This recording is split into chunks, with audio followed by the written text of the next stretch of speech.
Hello everyone, আসসালামু আলাইকুম।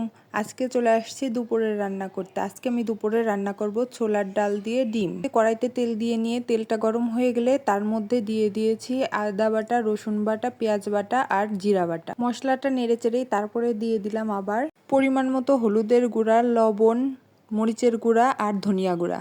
তারপর সামান্য পরিমাণ পানি দিয়ে মশলাটা ভালোভাবে কষিয়ে নেব। মশলাটা কষানো হয়ে গেলে আমি আগেই লবণ দিয়ে ছোলার ডালটা সিদ্ধ করে রেখেছিলাম, সেটা কড়াইয়ের মধ্যে দিয়ে দিব। তারপর একটু নাড়াচাড়া করে নিব পানি দিয়ে, যাতে পোড়া লেগে না যায়। ডালটা কষানো হয়ে গেলে এর মধ্যে পরিমাণ মতো পানি দিয়ে দেবো একবারে।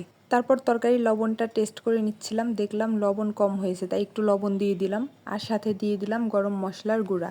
আগেই আমি কয়েকটা ডিম সামান্য মশলা দিয়ে ভেজে রেখেছিলাম, সেগুলোই এখন ডালের মধ্যে দিয়ে দিলাম। এখন তরকারিটা ঢাকনা দিয়ে ঢেকে বলক দিয়ে নেব।